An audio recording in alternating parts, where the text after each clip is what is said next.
Welcome in to another episode of my Dynasty Fantasy Football YouTube. Today, I have my 5 takeaway series covering 5 Dynasty topics. As always, make sure to subscribe to the channel if you haven't. Let's go. So my first takeaway is that Jaxon Smith-Njigba is underappreciated. I did discuss him on the channel 3 months ago after the Sam Darnold signing with the Seahawks, and Cooper Kupp also going there. But it hasn't really come up since then. And it's because I feel like there's a bit of an underwhelming nature to the Seahawks this offseason. They're not talked about in a very positive way. But let's take a look back at what JSN did last year. So in 17 games, he had 100 catches, 1,130 yards, 6 touchdowns, 137 targets, 5.9 catches, and 66.5 yards a game. Very, very solid numbers. It's fair to say he absolutely took a year 2 leap. He averaged 14.8 PPR points a game, 20th among wide receivers, but that's not the full story. He kind of took half the season to start taking off, and that was against DK Metcalf as target competition. Cooper Kupp is old, washed up, and I think we all agree that DK Metcalf was stronger competition than Cooper Kupp will be. Now, what do? I'm pretty happy to have Smith-Njigba on my Dynasty team, whether that's buying him, more likely actually drafting him. He should not be underestimated. He's 23 and was an excellent prospect coming into the NFL. And just one last thing on Smith-Njigba. Is Smith-Njigba ever going to be a top 5 Dynasty wide receiver? I don't think so. But that's okay. He's 23 years old and was an excellent prospect coming into the NFL. We cannot only have players who could be top 5 Dynasty wide receivers on our team. We have to have good young players who maybe aren't going to be elite as a part of our Dynasty team. You can't have 10 elite players. That's very difficult to do. So at his cost and based on what he represents, I'm very, very happy to have Smith-Njigba as a part of my Dynasty roster. Now, the next takeaway. I don't think I've talked about Trey McBride at all, even once this offseason, maybe once. I've spent so much time discussing Marvin Harrison Jr. because that's what everyone wants to discuss. Is Marvin Harrison Jr. going to take a year 2 leap? And then Trey McBride is priced about fairly. So he's not a buy. He's not really a sell. But Kyler Murray is a buy. So I've talked a lot about him, but I haven't talked about McBride. And I think McBride's 2024 kind of got lost in a couple of other things. 111 catches, 1,146 yards, 2 touchdowns, 147 targets, 6.9 catches, and 71.6 yards a game. It was an amazing season. He crushed in his 3rd season. He led the Cardinals in targets, receptions, and yards. But because he only had 2 touchdowns, he wasn't a league winner unless it was a tight end premium format. Then he was a league winner. But in just regular leagues, he averaged 15.6 PPR points a game. That's good. That's really good. I mean, second among tight ends. George Kittle was a bit ahead. Brock Bowers slightly behind. Brock Bowers did it as a rookie, so he got all the attention. All those players were within 0.3 PPG of each other. However, like McBride by himself wasn't a league winner in regular non-tight end premium formats. And he didn't do it in his rookie year. So he didn't get the attention of Bowers, for example. Now, like I said already, I don't really see McBride as a buy or a sell. He's priced about right. I think McBride is going to have a great career. He's 25 years old, a nice age. You've got many years left. But I do think you can expect some positive touchdown regression from McBride. I hear some people claim, well, he can't score touchdowns. Well, it's not possible. Totally impossible for him to score touchdowns. I don't believe that. I don't believe that McBride is bad in the end zone. You see this all the time. You see players are lucky. You see players are unlucky. The Cardinals gave him $19 million a year for 4 years. They would not have done that if they don't think he could be used in the end zone. George Kittle struggled with a very, very low TD rate early in his career, and then suddenly in 2022, that struggle disappeared. We just can't rely on touchdown rate for a receiver or a tight end as a sticky stat at all. It's not. It's basically totally random. So we're going to chase the target volume of McBride. And I think there will be some positive touchdown regression at some point for him. Now, my next topic, the Lions. And this is kind of coming into focus with Frank Ragnow's retirement, their center. It just cannot be possible for the Lions to duplicate what they did in 2024. It's not possible. They scored 564 points. It's more than 100 points more than their 2023 output. 33 points a game. That's not happening again. I'm sorry. It's not. It is not happening again. Period. End of story. It won't happen.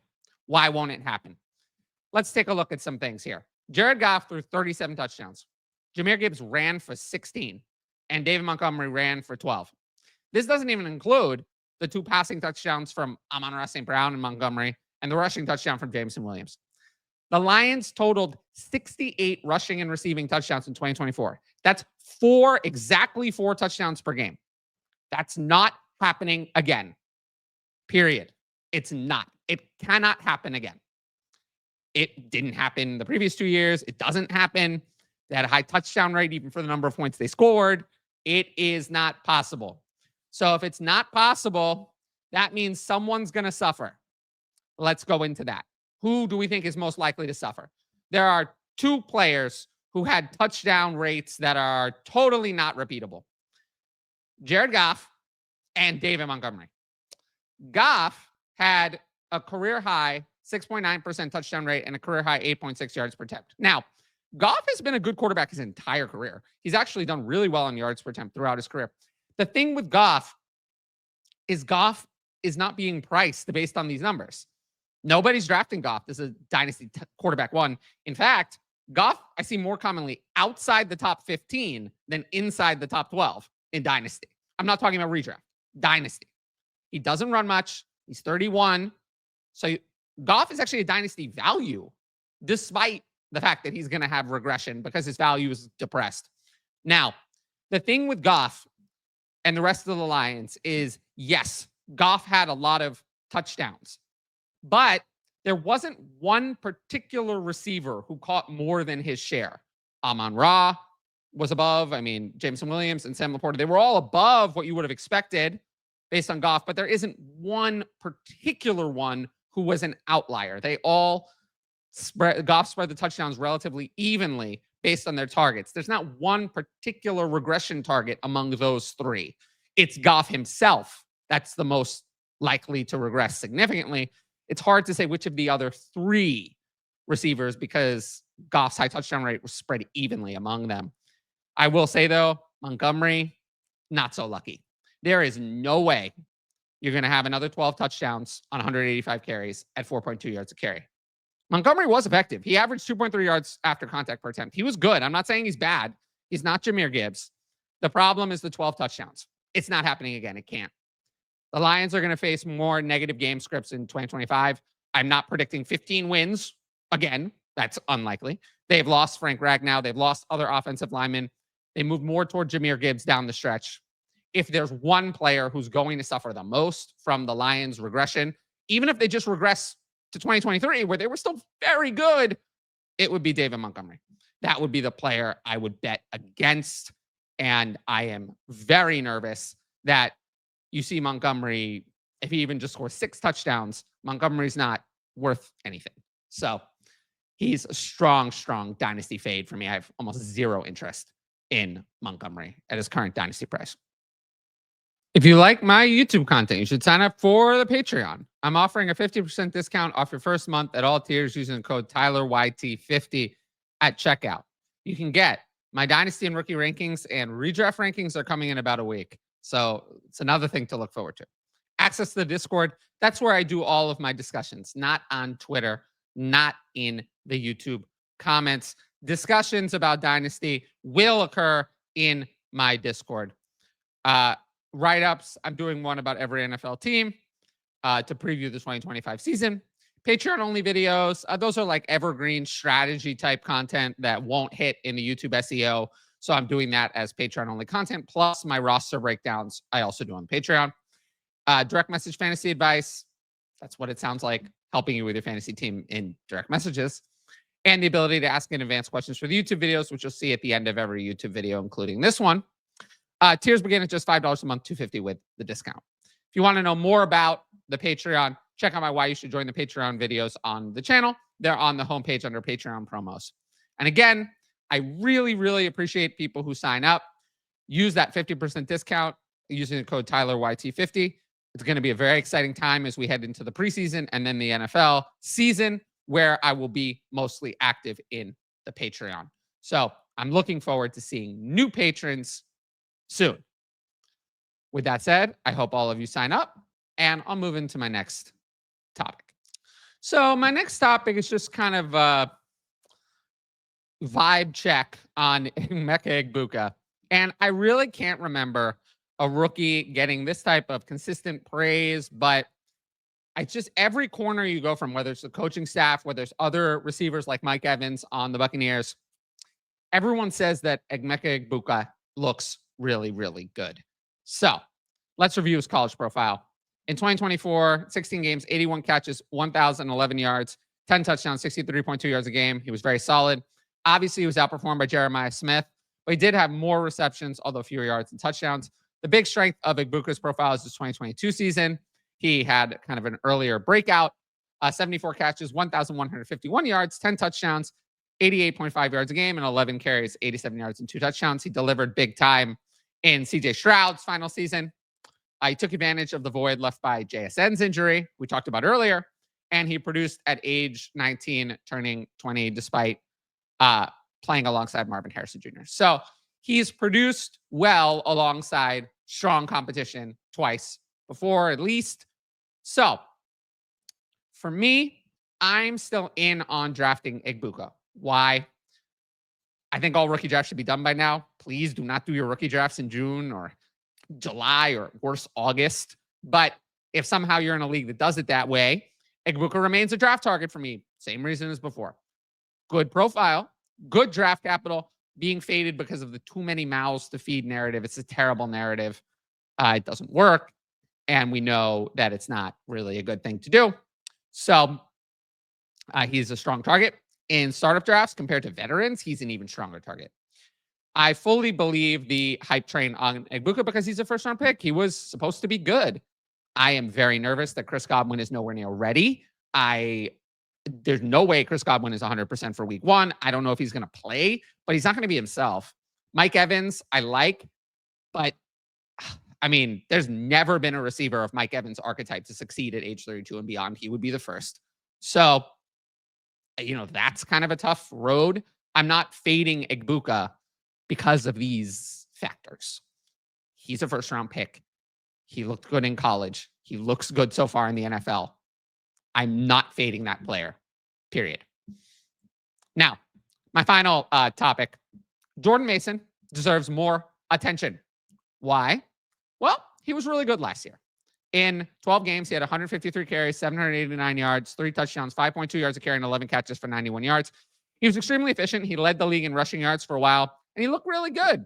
And the advanced stats and some other things back that up. So he put up 4.8 true yards a carry, 7th among running backs. Breakaway runs at a 7.8% rate in 2024, which is strong. He averaged 101.5 rushing yards a game in his 6 starts to open the 2024 season. Now, he was a 0 in the passing game. That's not going to change. Mason is not going to be a top 5 fantasy running back because he doesn't catch passes. He did not do that in San Francisco. He will not do that in Minnesota. They have Aaron Jones. Aaron Jones will do that. They have many receivers. Mason will be a 0 in the passing game. However, if I had to choose in Dynasty, I'd rather have Mason over Aaron Jones. Mason is 4.5 years younger, and Mason's coming off his best season in 2024. Jones was good last year. I'm nervous, though. Jones turned 30. He turns 31 in this season. Is Jones an ultra outlier like Derrick Henry? Probably not. If I had to pick one to start week 1, I'd start Jones because of the PPR upside. He catches passes. But I will say, of all the handcuffs in the NFL, Like backups who would have value if the starter went down, Jordan Mason would be a low end RB1 if Aaron Jones went down, because we've seen it before. And there aren't that many players like that. It's Mason, Zach Charbonnet, and maybe one or two others. There's not many handcuffs of that caliber. And Mason is, 26. He's not ancient. And I would much rather invest in him in Dynasty. He was legitimately a very, very good running back in 2024, not just a product of the 49ers system. So we'll do some Patreon questions and then we'll wrap up the show. The first one, do you think we've seen Justin Herbert's ceiling at this point, or are there any indications he could bring himself back into the elite quarterback one territory? Oh, it's really very simple. I mean, could we get the season where Justin Herbert has the outlier touchdown production? Sure, absolutely. I mean, we saw it earlier in his career. Do I think that Justin Herbert is a materially different player than the one that we saw in, say, his early career, 2020, 2021? No, he's the same player. Nothing has changed. So I guess he could return there if he gets the touchdowns. But is that coming? I don't know. Quarterback touchdowns are mostly random. So I think we can safely say that, Justin Herbert doesn't run enough to be, super elite in Dynasty. But I mean, sure. We saw Joe Burrow vault his value back up with the outlier touchdown season. So yeah, I mean, nothing about my opinion of Justin Herbert as a talent has ever changed. It's the same now as it was 5 years ago. So I guess that answers the question. Who is the biggest bust potential of the rookies drafted in the first 2 rounds? So I wasn't sure if you meant the first 2 rounds of the NFL draft or the first 2 rounds of fantasy rookie drafts, dynasty rookie drafts. In the first 2 rounds of the NFL draft, the player that I see as a bust is Jack Besh. Everything has been so bad. He's way behind Dante Thornton. I mean, I don't know. I hate to bury a second round rookie this early, but it feels bad. I'm not going to lie. It feels really, really bad. So, yeah, it would be Jack Besh for sure. And then if we extend it to the first 2 rounds of dynasty rookie drafts, I mean, it's probably either Cam Scatterbu or Baishal Tuden. I mean, people are just doing the same mistake again and again and again with these day 3 running backs, taking them too early. Cam Scatterbu is nowhere near challenging for the starting job right now. I read a blurb from the Giants saying he's done near nothing. I didn't like to hear that. And then Baishal Tuden was consistently running with the 3rd team. So again, nowhere near being the starter. I'm not saying that their careers are over. I'm just saying those 2 were always overvalued, always overdrafted. It happens with every day 3 running back that people are too excited for. So it would definitely be those 2. Should we lean into uncertainty or avoid it when building a team? There was more to this question, but I didn't include it because actually the next question kind of overlaps with what the more was. Should we lean into uncertainty? I mean, yes, if you mean by uncertainty, trade for future picks and do that. Should you lean into uncertainty within an NFL team? That is an irrelevant question to me. Like, if the value dictates that I like the uncertainty, I'll lean into uncertainty. If the value dictates what I would consider certainty, like JSN earlier in this video, I don't find him to be uncertain, but he's a value, then I'll lean into certainty. So it's just not how I think about things. In redraft, maybe. In Dynasty, this isn't the way it works. So the answer is that I don't care. I focus on value, not any form of this. What gross or crowded backfields do you think are the most and least likely to provide fantasy value? Okay, so there have been a lot of studies done on this, actually, and redraft based, but I guess it carries over to Dynasty a little bit. Typically, the ones where you get the value are the offenses that are strong but all the running backs are late. So you provided some examples. The Bears, I don't know if that is a guaranteed strong offense. The Broncos, the Cowboys, the Texans, the Jaguars, the Giants, the Steelers, the Commanders, and the Chiefs. Oh, ding, ding, ding. That one. The Chiefs. That's the one.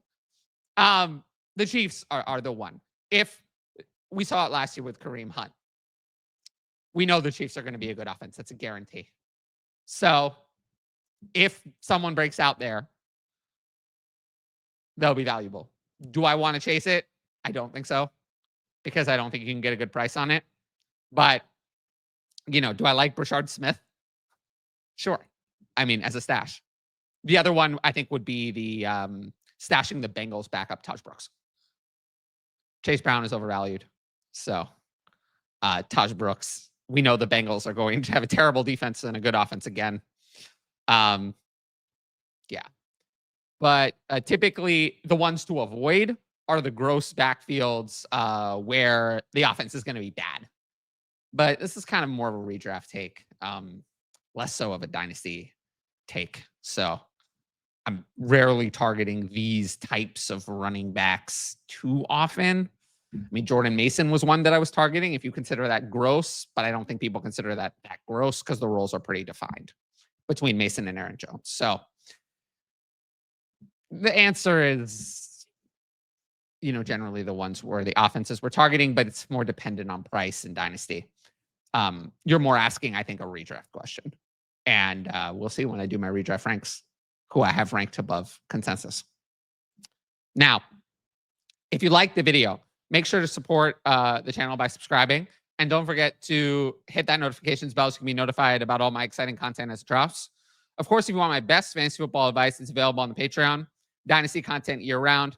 50% discount at all tiers using code Tyler YT50 at checkout. Every sign-up helps support my independent content. Once again, thanks for watching, and I'll see you all later.